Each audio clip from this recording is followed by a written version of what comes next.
मैं परमेश्वर का धन्यवाद देता हूं कि हमारे परमेश्वर ने हमको आज सप्ताह के पहले दिन प्रभु के चरणों में आने के लिए सौभाग्य दिया है, ताकि हम परमेश्वर का धन्यवाद कर सके, उसकी आराधना कर सके और परमेश्वर के वचनों को सीख सके। तो परमेश्वर का वचन हमारे पांव के लिए दीपक और मार्ग के लिए उजाला है। अगर कोई ठोकर खाने से बचना चाहता है, वो परमेश्वर के वचनों को सीखे और उसके अनुसार चले, आप निश्चय ठोकर खाने से बच सकते हैं। तो परमेश्वर का वचन हमारे लिए दिया है, जो हमको रास्ता दिखाता है।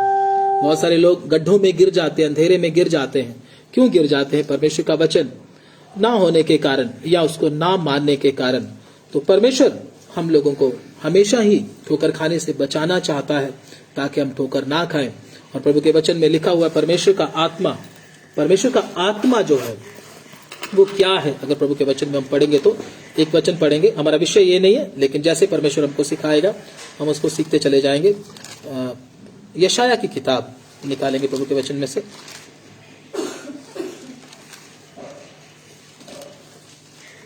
उसका 11 अध्याय पढ़ेंगे। यशाया की किताब उसका 11 अध्याय। यहोवा का आत्मा, अभी ध्यान से सुन लेना, परमेश्वर का आत्मा, यहोवा का अर्थात परमेश्वर का आत्मा, उसकी निशानी क्या है? वो परमेश्वर का ही आत्मा है।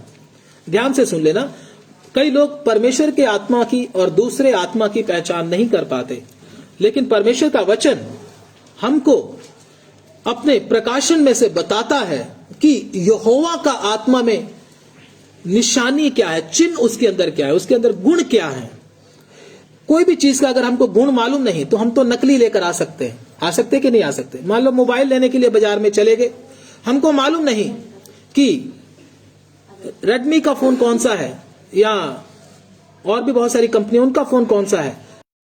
चाइनी लेके आ जाएंगे ना, हमको चाइनी मोबाइल दे देगा। तो अगर हमको परमेश्वर के आत्मा की पहचान नहीं है तो शैतान हमको क्या दे सकता है? धोखा दे सकता है। तो पढ़ेंगे प्रभु के वचन में से पहचान के लिए। यहोवा का आत्मा बुद्धि और समझ का आत्मा। उसमें क्या है? बुद्धि है, समझ है। क्या है? बुद्धि है और समझ है। बुद्धि क्या होती है? बुद्धि कैसे होती है? ज्यादा पढ़ने से। कई लोग बोलते हैं जो ज्यादा पढ़ा है वो बुद्धिमान है। मैं बोलता हूं प्रभु की नजर में वो क्या है? मूर्ख है ना। लेकिन हम लोग दुनिया में क्या समझते हैं? जो ज्यादा पढ़ा लिखा आदमी, जिसने पीएचडी की है, वो कौन है? बुद्धिमान है। नहीं, बुद्धिमान कौन है फिर? यस, वो चट्टान कौन है?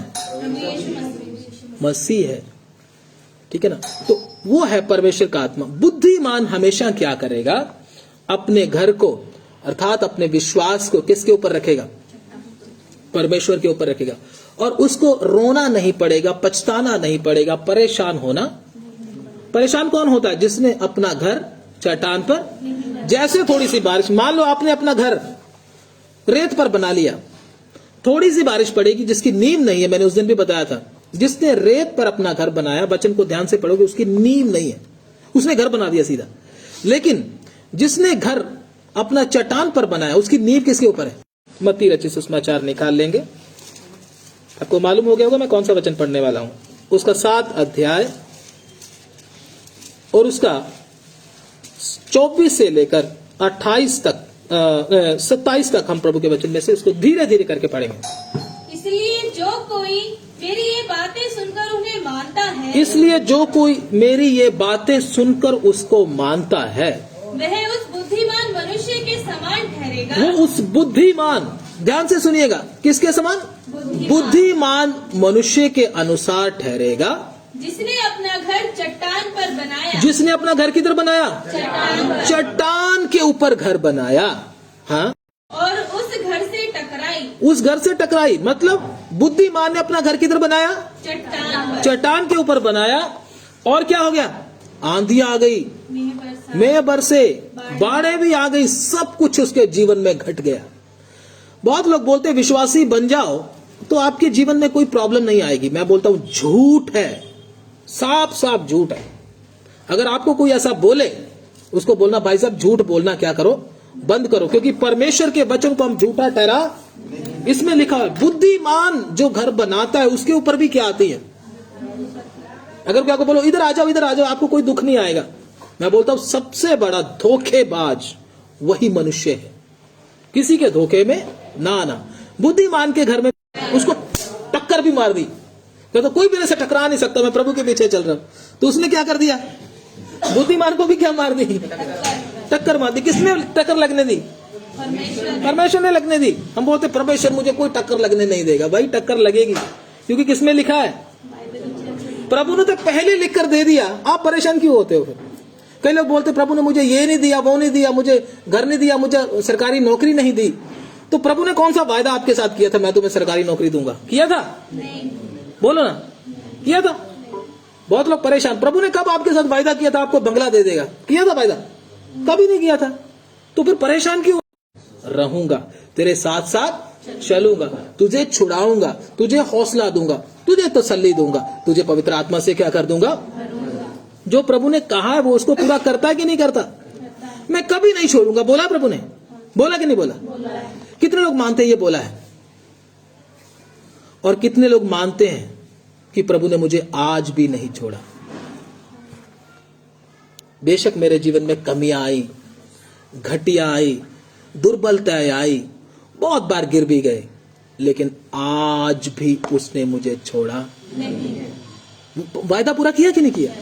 जो उसने बोला वो करता भी है, लेकिन जो उसने बोला ही नहीं उसको पूरा भी क्यों करे? परेशान होने की जरूरत नहीं। तो सिस्टर दोबारा पढ़ दे उसको।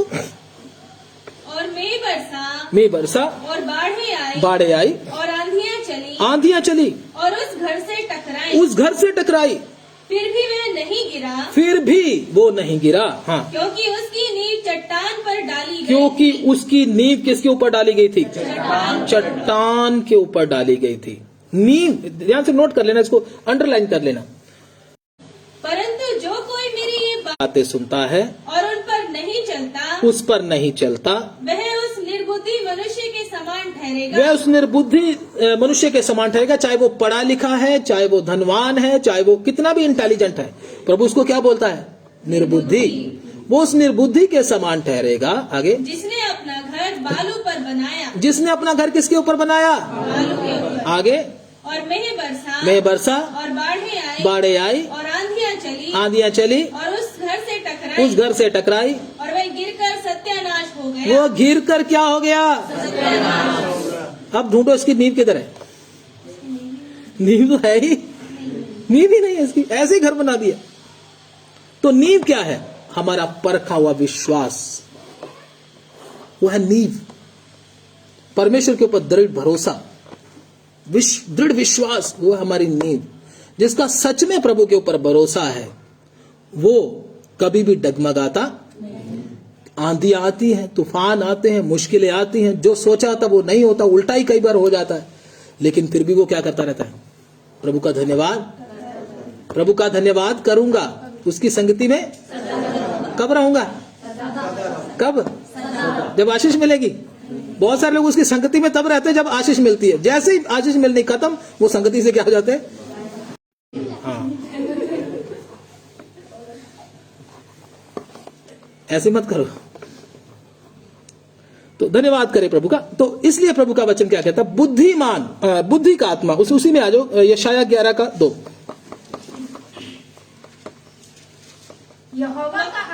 यहोवा का आत्मा बुद्धि और समझ का आत्मा। बुद्धि, इसमें क्या है? बुद्धि। अगर परमेश्वर का आत्मा जिसके अंदर होगा ना, मुश्किल के समय में वो घबराएगा, डगमगाएगा और संगति छोड़कर निकल नहीं जाएगा। मुझे तो आशीष नहीं मिली, मुझे तो ये नहीं मिला, वो नहीं मिला, वो उधर ही टिका रहेगा। लेकिन जिसने अपना घर बिना चट्टान के रेत के ऊपर बना दिया, वो टिकने वाला। आंधी आते ही क्या हो जाएगा? शू, कहीं और दूसरी गली में चला जाएगा। दूसरी गली का मतलब दूसरे चर्च में उड़ जाएगा। मतलब सही उपदेश में नहीं ठहरेगा, सही वचन में नहीं ठहरेगा। तो अगर आपका नींव अभी तक नहीं बना, तो अपनी नींव के ऊपर क्या करें? अच्छे से काम करें, फिर आपको कोई हिला। मैं गलत उपदेश की बात नहीं करता, गलत उपदेश में नहीं, गलत उपदेश में तो टिकना ही नहीं हमने। सही उपदेश में हमने क्या करना है?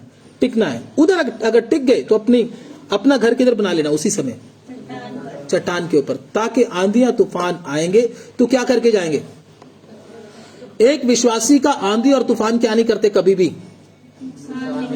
करते हैं? बोलो, अगर जो घर चट्टान के ऊपर बना है उसके ऊपर बाढ़ आ जाएगी तो क्या होगा? और भी क्या हो जाएगा? शुद्ध और भी साफ। जब पानी लगेगा तो क्या हो जाएगा? साफ हो जाएगा ना। इसी प्रकार से परमेश्वर अपने लोगों को शुद्ध करता है, लेकिन मैंने और आपने अपना घर किसके ऊपर बनाना है? इधर से परमेश्वर के सही आत्मा और दूसरे आत्मा की क्या हो जाती है?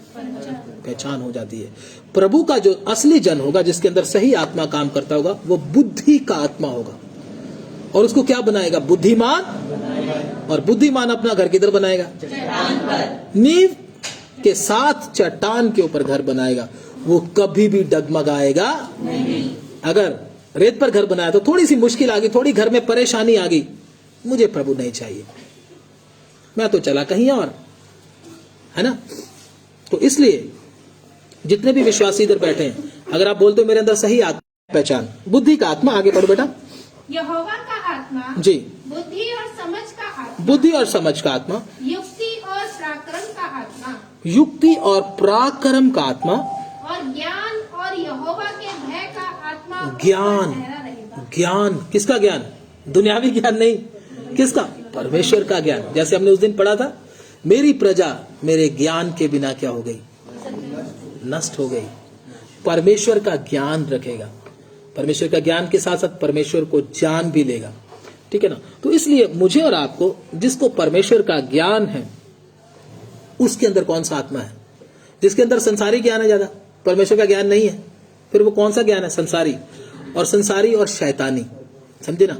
उस ज्ञान के अनुसार परमेश्वर का ज्ञान अगर है तो वो क्या करेगा? प्रेम करेगा, मोहब्बत करेगा, एक दूसरे के लिए प्रार्थना करेगा, किसी को बदनाम नहीं करेगा, किसी को नीचा नहीं दिखाएगा। वो कौन सा आत्मा है?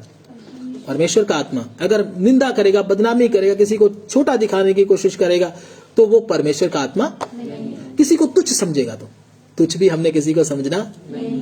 क्योंकि प्रभु के वचन में लिखा, यीशु मसीह ने किसी को भी तुच्छ, उसके अंदर कौन सा आत्मा था? पिता का आत्मा। तो अगर आप किसी को तुच्छ समझते हैं, अपने आप को ज्यादा ज्ञानवान या ज्यादा आत्मिक समझते हैं, दूसरे को छोटा करके समझते हैं, तो आपके अंदर भी शक है कहीं दूसरा आत्मा ना हो। इसलिए सबको क्या करें? अगर किसी को इतना वचन मालूम नहीं तो उसके लिए क्या करें? तरस से भरना में, प्रभु इसकी भी आंखें खुल जाएं, इसको तो वचन मालूम नहीं है, मुझे मालूम है प्रभु, आपने मुझे दिया। घमंड ना करें, प्रभु तूने मुझे दिया है लेकिन इसको अभी तक मिला। तो अपने आप को क्या करें? क्या करें? दीन करें, नम्र करें, उल्टा अपना घमंड ना दिखाएं, क्योंकि परमेश्वर किसी को तुच्छ समझता नहीं। तो यह है परमेश्वर का आत्मा, ठीक है। आइए हम अपने विषय की ओर चलते हैं। धन्यवाद। विषय की ओर जाएंगे और वचन में से निकालेंगे मत्ती 9 अध्याय उसका 29 वचन, प्रभु के वचन में से पढ़ने के लिए जाएंगे जल्दी से। तब उसने उनकी आंखें छूकर कहा, तुम्हारे विश्वास के अनुसार तुम्हारे लिए हो। प्रभु यीशु मसीह ने एक अंधे की आंखों को छुआ। एक अंधा था, जब वो प्रभु यीशु मसीह के पास आया तो उसकी आंखों को जब प्रभु यीशु मसीह ने छुआ तो क्या बोला? दोबारा पढ़े। तब उसने उनकी आंखें छूकर कहा, आंखें छूकर, तुम्हारे विश्वास के अनुसार तुम्हारे लिए हो। तुम्हारे विश्वास के अनुसार तुम्हारे लिए हो। जैसा हमारा विश्वास होता है वैसी ही बातें हमारे जीवन में क्या हो जाती हैं? घट जाती हैं। अगर हमारा विश्वास सही नहीं तो हम भी क्या होते रहते हैं? डगमगाते रहते हैं, और वैसी ही बातें हमारे जीवन में हो जाती हैं। बहुत सारी बातों में हम प्रभु के वचन में देखते हैं तो प्रभु के स्वभाव के बारे में हमको मालूम होता है। यीशु सर्वशक्तिमान परमेश्वर ने इजराइलियों को दैत्य लोगों के साथ, दानव लोगों के साथ फाइट करने को, लड़ाई करने को भेजा था। किसको? इस्राएलियों को। पुराना इतिहास बताता हूं। दैत्य थे वो, नपीली जाति के लोग। तो प्रभु ने बोला था इनके साथ लड़ो और लड़कर क्या कर दो? इनसे जो जिस जगह पर रहते उसको अपने कब्जे में ले लो। तो परमेश्वर ने कुछ लोगों को भेजा कि उधर का क्या लेके आओ? भेद लेके आओ। जब उन्होंने भेद लेकर आए तो जब उन्होंने देखा वो तो आदमी क्या है उधर के, बहुत लंबे लंबे 10-10 फीट के, 9-9 फीट के आदमी, इतने लंबे आदमी देखेगा भी 9-10 फीट के आदमी, दानव, इतने लंबे आदमियों को देखा तो उनमें से बहुतेरे क्या हो गए? डर गए। लगभग 12 लोगों को भेजा था और 2 लोग तो ठीक थे, लेकिन 10 लोगों ने क्या कर दिया? पीछे नहीं हट गए, लोगों को आकर बता दिया उनके पास नहीं जाना, वो तो हमको क्या करेंगे, खा जाएंगे, वो हमको बर्बाद, हमारे बच्चों को मार डालेंगे, हमारी पत्नियों को ले जाएंगे, हमें भी खत्म कर डालेंगे, उनके साथ हम लड़ नहीं सकते। तो वो डर उनके अंदर आ गया। किनका? उन दानवों का, उन राक्षसों का। लेकिन यपुन्ने का पुत्र कालेब और यहोशू, उन्होंने क्या किया? उन्होंने उनको बोला हमारा परमेश्वर लड़ने की शक्ति रखता है और हमको युद्ध में जीत देने की भी शक्ति रखता है, तुम मत डरो। लेकिन लोग डर गए। जब डर गए तो परमेश्वर ने भी उनके साथ वैसा ही होने दिया जैसा उन्होंने सोचा था। उन्होंने क्या सोचा कि परमेश्वर भी हमको बचा नहीं सकता इनसे। तुम नहीं किसी को हरा सकते तो क्या परमेश्वर भी नहीं हरा सकता? हरा सकता है कि नहीं? तुम किसी को, शैतान को नहीं हरा सकते, तुम किसी परिस्थिति के ऊपर जय नहीं पा सकते, तो क्या परमेश्वर भी नहीं कर सकता? क्या परमेश्वर तो कर सकता, वो तुम्हारे साथ है। प्रभु बोला मैं करूंगा। लेकिन उन्होंने किसके ऊपर ही भरोसा रखा? अपने ऊपर। अपने ऊपर तो भरोसा क्या था उनका? डर ही गए। जब डर गए, जैसा उन्होंने सोचा था वैसा ही उनके साथ क्या हो गया? घट गया।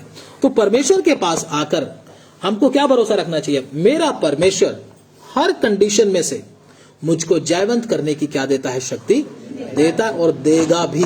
मुझे घबराने की और डरने की जरूरत नहीं। तो कभी भी परमेश्वर के पास आकर कोई भी समस्या आपके जीवन में, कोई किसी भी प्रकार की, किसी भी तरह की है, तो उससे ना डरें। क्या ना करें? ना डरें। आपके साथ कौन है? कौन है भाई? सेनाओं का यहोवा परमेश्वर, जो आपको सबके ऊपर जीत देने की शक्ति रखता है। लेकिन पहले वो क्या करेगा? तुम्हारे विश्वास को देखेगा। क्या करेगा? इसलिए लिखा जैसा तेरा विश्वास है ऐसा ही तेरे विश्वास के अनुसार हो जाए। तो आज भी परमेश्वर, जितने विश्वासी इधर बैठे हैं, चाहे आपके जीवन में कोई कुछ भी घट रहा है, जैसा आप प्रभु के ऊपर विश्वास रखोगे वैसा ही आपके साथ होने देगा। इसलिए कभी भी विश्वास में क्या ना हो जाए, नीचे ना चले जाएं, अपने आप को कमजोर ना कर ले, बल्कि प्रभु से क्या मांगे? प्रभु मुझे विश्वास में क्या कर। हमारी नींव क्या है? विश्वास। तो आइए हम प्रभु के वचन में से पढ़ने के लिए जाएंगे। जेनेसिस की किताब,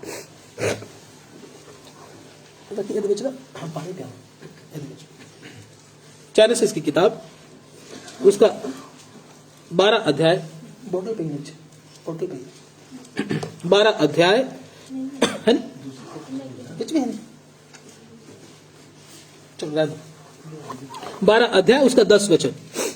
हाँ, देश में अकाल पड़ा, इसलिए अब्राहम इस देश को चला गया। उस अब अब्राहम के विषय में ध्यान से सुन लीजिएगा। उस देश में क्या पड़ा? अकाल पड़ा। किस देश में? किस देश में? हाँ, वेरी गुड, कनान देश में। क्योंकि परमेश्वर ने उनको किधर भेजा था?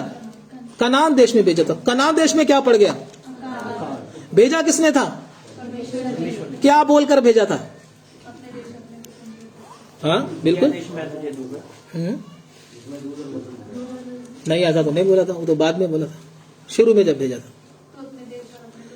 पढ़ लीजिए 12 अध्याय, कितना वचन पढ़ा आपने अभी? 10 वचन है ना? उत्पत्ति 10 वचन पढ़े ना? 10 अध्याय, अभी 12 पढ़े ना?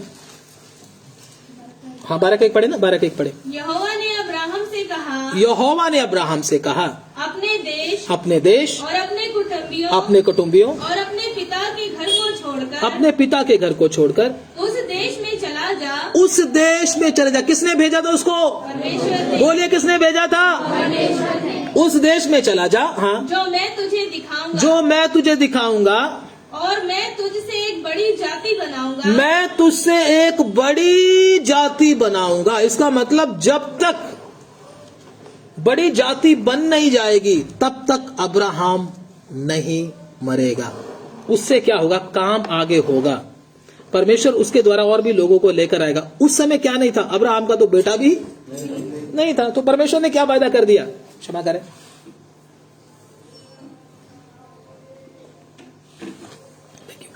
परमेश्वर ने क्या वादा कर दिया? मैं तुझसे क्या बनाऊंगा? एक बड़ी जाति बनाऊंगा। बड़ी जाति बनाऊंगा का मतलब उसके द्वारा कोई आएगा पहले, इसके बाद ही वो क्या होगा, मरेगा। उससे पहले तो मरने वाला नहीं होगा। ऐसे तो हो नहीं सकता कभी भी। ध्यान से सुनना इस वचन को। मैं तुझे बड़ी जाति बनाऊंगा, आगे, और तुझे आशीष दूंगा। तुझे क्या दूंगा, तुझे क्या दूंगा, आशीष दूंगा। आगे, और तेरा नाम महान करूंगा। तेरे नाम को क्या करूंगा, अब्राहम का नाम महान हुआ कि नहीं, पहले ये बताइए। कौन कौन लोग अब्राहम के नाम को जानते हैं? आप तो जानते हो, जातियों की पूछ रहा हूं मैं। इजराइली, मुस्लिम, क्रिश्चियन। देखो कितनी जातियां, दुनिया में सबसे बड़ी जाति कौन सी है? Christianity, Christians. वो तो जानती है अब्राहम को। और मुस्लिम दूसरे नंबर पर मुस्लिम है ना, तो ये भी अब्राहम को अपना पिता करके। और तीसरे नंबर पे कौन आती है? गिनती में नहीं, वैसे तीसरी जाति कौन सी है? जो इजराइल। इजराइल भी अब्राहम को अपना पिता करके मानते। प्रभु ने बोला था, वो काम करके दिखा दिया। अगर आज अब्राहम हमारे इधर शिमलापुरी में आ जाए तो इधर तो जगह ही मिलेगी। क्यों? कौन आ जाएगा? अरब के जितने भी मुस्लिम हैं इधर आ जाएंगे, और जितने भी क्रिश्चियन हैं अब्राहम को मिलने के लिए इधर, और इजराइल सारा इधर आ जाएगा। क्यों? कौन आया है? अब्राहम आया है। प्रभु कहता मैं तेरे नाम को क्या करूंगा, महान करूंगा, क्योंकि अब्राहम को अपना पिता करके मानते हैं वो। अभी भी अब्राहमिक एक जगह बन रही है, बन गई है, जिसमें क्रिश्चियन और यहूदी, इजरायली लोग इकट्ठे मिलकर क्या करेंगे, क्रिश्चियन, यहूदी और मुस्लिम, वो जगह बन गई है। एक ही जगह पर इबादत करेंगे, जगह एक ही है, उधर मतलब उनका अलग अलग जगह बना दिया गया। इकट्ठे उनको जोड़ने की कोशिश की जा रही है। असल में वो प्लान तो विरोधी मसीह का है, लेकिन फिर भी मैं आपको बता रहा हूं, उनको उनके लिए भवन बना दिए गए, आमने सामने एक दूसरे के। तुम इकट्ठे रहो। तुम्हारा पिता कौन है? अब्राहम। क्रिश्चियंस का भी, यहूदियों का भी, और इनका भी, मुस्लिम्स का भी। ए भाई है सारे, कहते इकट्ठे हो जाओ। ऐसा प्लान विरोधी मसीह के आत्मा ने शुरू किया है, वैसे प्रभु ने नहीं किया ये, तो इसको बाद में बताएंगे, ये विषय अलग है। तो क्या है, अब्राहम किधर चला गया? कनान देश से। किधर चला गया? कनान देश में नहीं चला गया, कनान देश से। उसी वचन को पढ़ो, आप कंफ्यूज हो जाओगे नहीं तो। जल्दी से 2 से। और मैं तुझसे एक बड़ी जाति बनाऊंगा जी। और तुझे आशीष दूंगा और तेरा नाम महान करूंगा। हाँ। और तू आशीष का मूल होगा। हाँ। जो तुझे आशीर्वाद दे उन्हें मैं आशीष दूंगा, और जो तुझे कोसे उसे मैं श्राप दूंगा। और भूमंडल के सारे कुल तेरे द्वारा आशीष पाएंगे। मतलब क्या बोल दिया? एक और बात बोल दी, जो तुझे आशीष दे उसको मैं आशीष दूंगा, जो तुझे श्राप दे उसको मैं श्राप दूंगा, और दुनिया की सारी जाति के लोग तेरे द्वारा क्या पाएंगे? आशीष पाएंगे। तो ये प्रभु ने वायदा पूरा किया या नहीं किया? ये वचन में पढ़ेंगे। अभी जल्द, समय कम है, लेकिन उसको जल्दी से समाप्त करने के लिए जाऊंगा मैं। तो ये परमेश्वर ने वायदा किया था, कनान देश में लेकर आया था, लेकिन कनान देश में थोड़ा अकाल पड़ा, तो अब्राहम जिस देश में उसको रखा था उधर से निकल किधर आ गया? मिस्र देश में आ गया। अब पढ़े उधर से। उस देश में अकाल पड़ा, उस देश में अकाल पड़ा, इसलिए अब्राहम मिस्र देश को चला गया, इसलिए अब्राहम मिस्र देश को चला गया कि वहाँ परदेशी होकर रहे। वहां पर परदेसी होकर रहे। अब्राहम को परदेसी होने के लिए मन आ गया, मैं उधर परदेसी होकर रहूंगा, प्रभु ने मुझे इधर भेजा है, मैं उधर से अभी नहीं रह पाऊंगा, क्योंकि उधर क्या आ गया? खाने पीने की कमी आ रही है, थोड़ी दिक्कत आ गई। अभी मुझे थोड़ा सा, मैं थोड़ा सा ही जा रहा हूं, थोड़ा सा ही आ जाऊंगा ना, परदेसी होकर रहूंगा, आ जाऊंगा। मैंने कौन सा हमेशा उधर रहना, थोड़ी देर के लिए तो जा रहा हूं। लेकिन उधर क्या हो रहा है? पढ़ो आगे जल्दी से। फिर ऐसा हुआ कि मिस्र के निकट पहुंचकर मिस्र के निकट पहुंचकर उसने अपनी पत्नी सारे से कहा। अब क्या आने लगा? जब परमेश्वर की इच्छा से बाहर जा रहा है, मन में क्या आने लगे? शक और डर आने लगे। आपके मन में भी अगर शक और डर आता है, तो कहीं आप भी जिस जगह पर आपको परमेश्वर ने रखा है, प्रभु की हजूरी में रखा है, प्रभु की प्रेजेंस में रखा, आप भी कहीं अपनी मर्जी से परमेश्वर से दूर तो नहीं होते जा रहे, परमेश्वर से दूरियां तो नहीं बनाते जा रहे, प्रभु के वचन से दूर तो नहीं होते जा रहे। जब आप परमेश्वर के रास्ते से भटक कर दुनियावी रास्ते पर आते हैं, तो आपके मन में भी शक और डर आने लगता है। आगे पढ़े। उसने अपनी पत्नी सारे से कहा। उसने अपनी पत्नी सारे से कहा, सुन, मुझे मालूम है कि तू एक मुझे मालूम है कि तू एक सुंदर स्त्री है। हाँ। और जब मिस्री तुझे देखेंगे हाँ। तो कहेंगे हाँ, ये उसकी पत्नी है, मिस्री जब तुझको देखेंगे कहेंगे ये इसकी पत्नी है। हाँ, इसलिए वे मुझको तो मार डालेंगे, मुझे तो मार डालेंगे, पर तुझको जीती रख लेंगे। तुझे जिंदा रख लेंगे। हमने शुक्रवार को वचन क्या सीखा था? अबीमेलेक के विषय में। अबीमेलेक क्या करता है? अब्राहम की पत्नी को ले जाता है। उधर अब्राहम क्या बोलता है? उधर भी यही बोलता है, ये मेरी क्या है? बहन है। इधर भी क्या बोल रहा है? तू क्या बोलना? मैं इसकी बहन हूं। 2 बार हो चुका है ऐसा। पहली बार, मैं पहली बार की बात कर रहा हूं, बाद में वो अबीमेलेक वाला बाद में आया था, लेकिन वचन उसके साथ बहुत मैच करता है। इसको देखना, प्रभु और भी देगा कुछ। तो अब्राहम ने क्या बोल दिया? ये मेरी क्या है? तू उनको बोलना ये मेरी बहन है। अगर बहन करके बोलेगी तो मेरे प्राण क्या हो जाएंगे? बच जाएंगे। अगर तू पति करके बोल दिया तो ये मुझे क्या कर देंगे? अब्राहम अपनी जान बचाने के लिए क्या बोल रहा है? बात को उल्टा कर रहा है। असल में अगर देखा जाए तो, आगे पढ़े इसको। अतः ये कहना, अतः ये कहना, मैं उसकी बहन हूँ, मैं उसकी क्या हूं?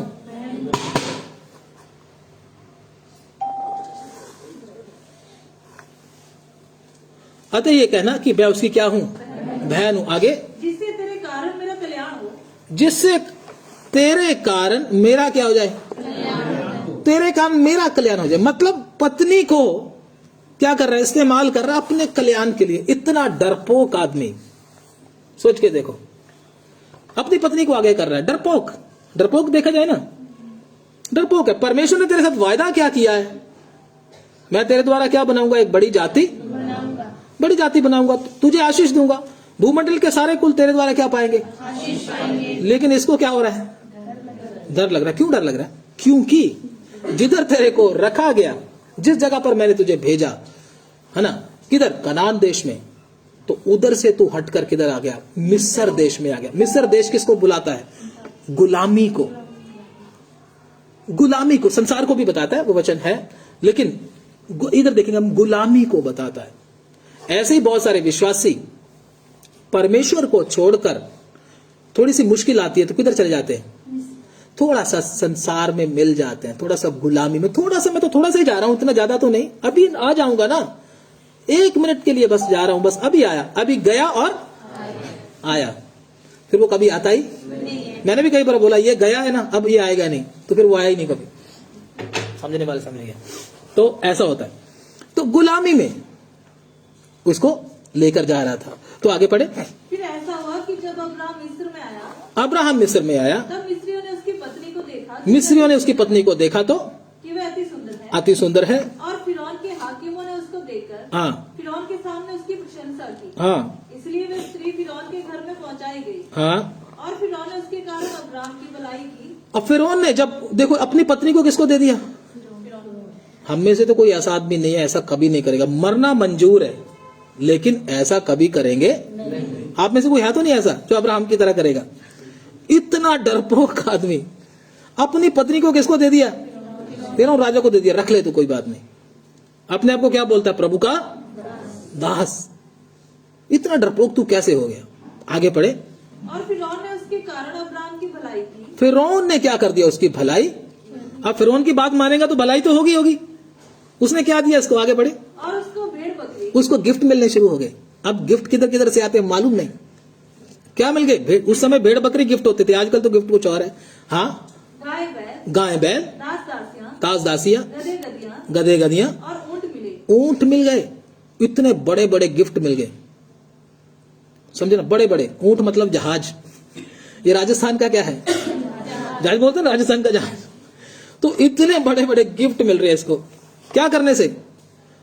राजा फिरौन के साथ समझौता करने से, कि मैं तो अपनी पत्नी को तुझे दे देता हूं, क्योंकि मुझे क्या बचानी है? अपनी जान।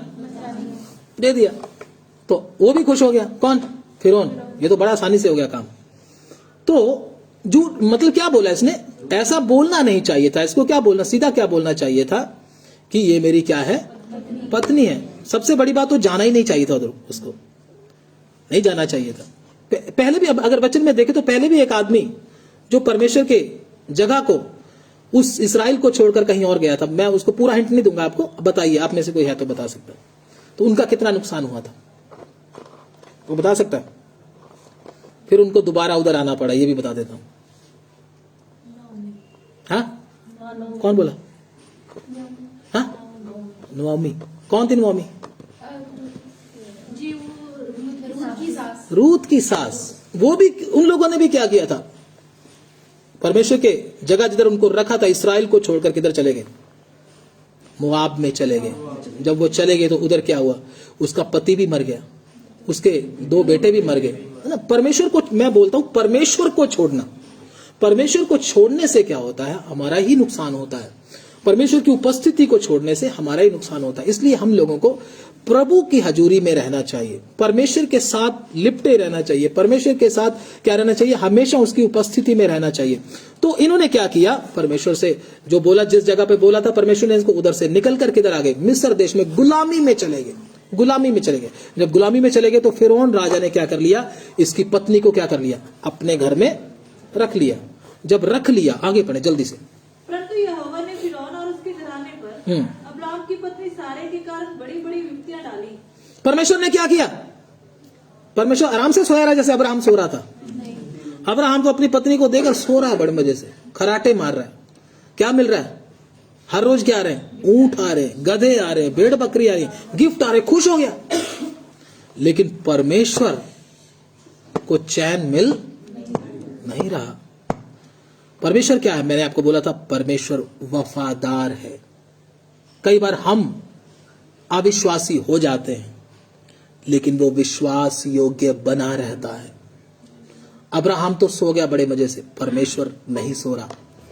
उसके मन में चिंता है, मेरा दास है, इससे गलती हो गई, लेकिन मैं इसको ऐसे छोड़। क्या कर दिया परमेश्वर ने? फिरौन के घर में इतनी विपत्तियां डाली। किसके घर में? फिरौन का जीना मुश्किल कर दिया परमेश्वर ने। तू मेरे दास की पत्नी को ले आया। हालांकि गलती किसकी? फिरौन की तो गलती नहीं है, अगर देखा जाए तो किसकी है? अब्राहम की। तेरे साथ वायदे किए हैं, उन वायदे को तो क्यों नहीं याद कर रहा? डर के मारे परमेश्वर के वायदों को छोड़कर तू क्या कर रहा है? फिरौन को अपनी पत्नी सौंप रहा है। लेकिन परमेश्वर फिर भी वफादार है। परमेश्वर ने डंडा उठाया और उठा के किसको पिटाई करना शुरू किया? फिरौन के परिवार को। मतलब फिरौन बोलता, मुझे क्यों मार रहा है भाई? आप पढ़ो आगे। तब फिरौन ने अब्राहम को बुलवा कर कहा, फिरौन ने अब्राहम को बुलवा कर कहा, तूने मेरे साथ ये क्या किया? तूने क्या किया मेरे साथ? मेरी पिटाई हो रही है हर रोज, परमेश्वर मुझे क्या कहता, धमकी देता, और मेरा कितना नुकसान हो गया, तेरी वजह से हो गया। हाँ, तूने मुझे क्यों नहीं बताया? तूने क्यों नहीं बताया मुझे? हाँ, तूने क्यों कहा कि मैं तेरी बहन है? तूने क्यों कहा मेरी बहन है? तुझे पता नहीं था क्या? तेरी पत्नी है वो, तू कह रहा बहन है। इसमें गलती मेरी? गलती किसकी? अब्राहम को बोलो तेरी गलती है, और अब्राहम ने मान भी लिया इस बात को। आगे पढ़ेंगे तो। मैंने हाँ, उसे अपनी पत्नी बनाने के लिए लिया, हाँ, परंतु अब अपनी पत्नी को लेकर यहाँ से चला जा। कहता अपनी पत्नी को लेकर इधर से बाबा निकल जा, इससे पहले मेरा काम तमाम हो जाए। मेरा जीना मुश्किल हो गया तेरी वजह से, ले जा अपनी पत्नी को। वो उसकी पत्नी बोल रहा, उसकी बहन नहीं बोल रहा। हाँ, आगे। और फिरौन ने अपने आदमियों को उसके विषय में आज्ञा दी, हाँ, और उन्होंने उसको और उसकी पत्नी को सब संपत्ति सहित जो उसकी थी विदा कर दिया। सब संपत्ति सहित उसको क्या कर दिया? भाई तो जा, इधर से निकल जा, कहीं हम मरी ना जाए। आगे बढ़े। तब अब्राहम अपनी पत्नी हाँ, और अपनी सारी संपत्ति लेकर जी, लूत को भी संग लिए हुए हाँ, मिस्र को छोड़कर कनान के दक्षिण देश में आया। हाँ, फिर ये किधर चला गया? उधर से निकलकर कनान के उधर ही आ गया, जिधर से, है ना, परमेश्वर ने जिधर उसको बोला था उधर ही आ गया दोबारा। क्यों? क्योंकि पिटाई क्या हो रही है? हो रही है कि नहीं हो रही? तेरी वजह से लोगों को भी क्या हो रही है? परेशानी हो रही है। जैसे वचन के अनुसार अगर देखें, एक और वचन जब हम पढ़ते हैं तो परमेश्वर का दास, मैं उसका नाम नहीं बताऊंगा, एक दास प्रभु का, उसने उसको कहीं और भेजा और वो कहीं और चला गया था। क्या नाम था उसका? योना। गुड, योना था। प्रभु ने भेजा कहीं और, ये भाई सब जा कहीं, तो क्या हो गया? उधर ही परमेश्वर के सजा आनी शुरू होगी। तो परमेश्वर ने जिधर इसको भेजा था, फिर परमेश्वर उधर ही लेकर गया, चाहे वो और तरीके से लेकर गया, लेकिन गया उधर ही। हाँ, तो परमेश्वर भी हमको गंदगी से निकालने के लिए कई बार ऐसा करता है हमारे साथ व्यवहार। लेकिन जो उसने अब्राहम के साथ वायदे किए थे, उस वायदे से वो मुकरा। अब्राहम मुकर गया था, अब्राहम अविश्वासी बन गया था, लेकिन परमेश्वर विश्वास योग्य बना रहा। वही परमेश्वर जो अब्राहम के साथ था, हमारे भी तो साथ है। क्या हमारे साथ धोखा करेगा? अब्राहम के साथ भी वफा किया, हमारे साथ भी क्या करेगा? वफा ही करेगा। उसने बोला ना मैं तुझको कभी छोड़ूंगा ना कभी त्यागूंगा। बेशक हम अविश्वासी हो जाते हैं। ये वचन पढ़ लीजिए, हम प्रार्थना करेंगे बाद में। दूसरा तिमोथियस 2:13 जल्दी से। धन्यवाद। यदि हम अविश्वासी भी हो तो भी वो विश्वास में बना रहता है। हाँ, क्या लिखा? यदि हम अविश्वासी भी हों लेकिन वो क्या बना रहता है? विश्वास योग्य बना रहता है। अपने कहे से कभी मुकरता नहीं। अब्राहम मुकर गया था, अब्राहम के साथ वायदा किया था, वो शायद वायदों को भूल गया था, लेकिन परमेश्वर अपने वायदे का पक्का रहा। जो तुझे श्राप दे मैं उसको क्या दूंगा?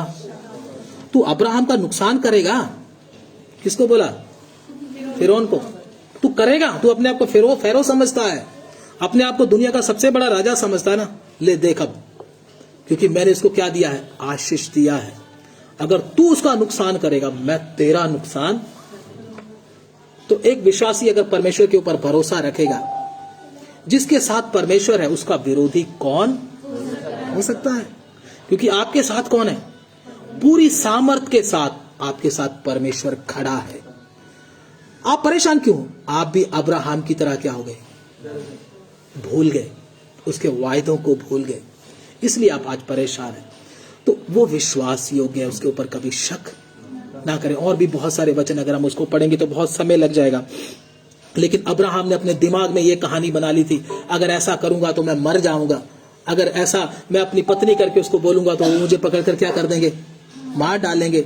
मेरी पत्नी को तो ले ही जाएंगे, मुझे भी क्या कर देंगे? मार डालेंगे। तो अब्राहम अपने दिमाग के घोड़े क्या कर रहा था? हम भी कई बार घर में बैठे बैठे अपने ही दिमाग के घोड़े क्या करते रहते हैं? चिंता में बैठे रहते हैं, ऐसा हो जाएगा, फिर ऐसा हो जाएगा, ऐसा हो जाएगा। वचन नहीं याद करेंगे, ऐसा होगा तो ये क्या होगा, हम तो सड़क पर आ जाएंगे, हमारा तो ये हो जाएगा, हमारा तो हम बर्बाद हो जाएंगे। ऐसा सोचते रहते हैं कई बार, क्या होगा, शादी कैसे होगी, फलाना ये काम कैसे होगा, ठीक है, बच्चों की फीस कैसे होगी, मकान कैसे बनेगा, सब बातें सोचते हैं। लेकिन परमेश्वर ने जो आपके साथ वायदा किया है वो कभी मुकरता। आपकी जरूरत को हमेशा पूरा करने के लिए क्या है? तुम क्या करो? पहले स्वर्ग राज्य की क्या करो? ये सब वस्तुएं तुम्हें क्या मिल जाएंगी? अपने आप मिल जाएंगी। तुम्हें चिंता किस बात की होनी चाहिए? स्वर्गीय वस्तुओं की। लेकिन तुम चिंता किस बात की कर रहे हो? संसारिक बातों की। तो इसलिए तुम्हारा काम होता नहीं है। जो परमेश्वर अब्राहम के साथ वफादार रहा, अब्राहम को बोला था जो तुझे श्राप दे मैं उसको करके दिखाया कि नहीं दिखाया? भूमंडल के सारे कुल तेरे द्वारा क्या पाएंगे? आज पा रहे कि नहीं पा रहे? है ना? तो वही वायदे जो अब्राहम के साथ किए थे वो हमारे ऊपर लगते कि नहीं लगते? अब्राहम के साथ जितने वायदे, ध्यान से सुन लो, जितने वायदे परमेश्वर ने अब्राहम के साथ किए थे वो सारे के सारे किसके ऊपर लग रहे हैं? वो वचन पढ़ लो तो फिर आपको हौसला मिलेगा। इससे आप पढ़ लेंगे 12 का उत्पत्ति 12 अध्याय और उसका 3 वचन। जो तुझे आशीर्वाद दे उन्हें मैं आशीष दूंगा। जो तुझे आशीर्वाद दे उसे मैं क्या दूंगा? मान लो आप मुझे आशीर्वाद देते हैं, मान लो मुझे आशीर्वाद देते हैं, प्रभु आपको आशीष दे, वो आशीष किसको मिलेगी? अगर आप मुझे गाली देते हो, मुझे श्राप देते हो, पलट कर किसके ऊपर आएगा? आपके ऊपर ही आएगा। क्यों? क्योंकि परमेश्वर ने मुझे क्या दे दिया पहले से ही। मैं अपनी बात ही नहीं कर रहा, आप लोगों की भी बात कर रहा हूं। अगर आपको कोई श्राप दे रहा है, पलट कर किसके ऊपर आएगा? उसी के ऊपर आएगा। आएगा ही आएगा, पक्का 100% आएगा। क्यों? क्योंकि आप परमेश्वर की क्या बन गए? अब्राहम की सारी दी हुई आशीषें किसके ऊपर लग गई? यीशु मसीह के ऊपर विश्वास करने के कारण हमारे ऊपर लगी। जो हमको श्राप देगा उसको श्राप लगेगा। आगे, और जो तुझे कोसे, जो तुझे कोसे उसे मैं शाप दूंगा, उसे मैं शाप दूंगा। आगे, और भूमंडल के सारे कुल तेरे द्वारा आशीष पाएंगे। परमेश्वर की पवित्र आत्मा से भरा हुआ एक व्यक्ति, अर्पण किया हुआ व्यक्ति जो होता है, उसके द्वारा दुनिया के सारे लोग क्या पाते हैं? अगर आप भी एक चुने हुए व्यक्ति हैं तो परमेश्वर आपके द्वारा भी लोगों को क्या देगा? आशीष देगा। जो आपको आशीष देगा उसको परमेश्वर आशीष देगा। जो आपको श्राप देगा उसको श्राप उसको ही लगेगा। कौन कर रहा है? सर्वशक्तिमान परमेश्वर। ये वायदे परमेश्वर ने हमारे साथ किए। कौन हमारा कुछ बिगाड़ सकता है? कोई बिगाड़ सकता है? कोई टोना काम कर सकता है हमारे ऊपर? टोना बोलो, टोना कर दिया पास्टर जी, ये हो गया पास्टर जी। डरते हो क्यों हो? क्योंकि परमेश्वर ने आपके साथ क्या किए हैं? वायदे। कोई भी टोना, कोई भी ऐसी शैतान की ताकत आपका कुछ बिगाड़ नहीं सकती। आपको कोई श्राप देते, कई बार क्या आ जाते हैं, हिंजड़े आ जाते हैं घर में, आते ना किन्नर, वो बोलते तुम्हारा घर बर्बाद हो जाए। अगर उनको पूरे पैसे ना दो, क्या करते हैं? बड़ा ही श्राप देते हैं। लोग डर के मारे उसको क्या देते हैं? अपने घर का सारा खजाना खाली करके उनको दे देते हैं, कहीं श्राप ना लग जाए। तो आपको भी श्राप लगता है क्या? अगर आप ऐसा सोचते हो तो फिर आप विश्वासी नहीं हो। आपका कोई भी कुछ नहीं कर सकता। हाँ, अगर कोई मांगने के लिए आता, प्रभु कहता उसको दे, लेकिन ये भी नहीं घर का सारा खजाना खाली करके जो प्रभु ने हमको दिया उनको पकड़ा दें, ये भी नहीं। कोई मांगने के लिए आता तो बेचारे को दे दो, क्योंकि उसको प्रभु ने भेजा है, आप उसके ऊपर दया करें, लेकिन डरे नहीं किसी से। डर के मारे ना दे, ले ले भाई ले ले, कहीं मेरा कुछ हो ना जाए। नहीं भाई, क्योंकि परमेश्वर ने आपके साथ क्या किया, उन वायदों को क्या करें, याद रखें, चिंता ना करें। हमारा बाप वफादार है। कई बार हम अविश्वासी हो जाते हैं, हम अविश्वासी हो जाते हैं, लेकिन वो वफादार बना रहता है। प्रार्थना करें। हालेलुया, धन्यवाद। हमारा बाप वफादार है। क्या आपके साथ उसने वफाएं नहीं की है? इसको जरा याद करें, उसकी भलाइयों को याद करें। हालेलुया। अब्राहम उसके वायदों को भूल गया था, डर गया था। डर के मारे उसके जुबान भी फिसलने लगी,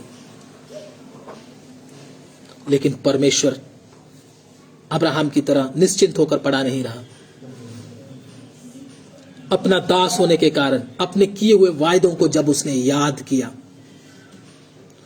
डंडा उठाकर फैरो के घर में आकर खड़ा हो गया।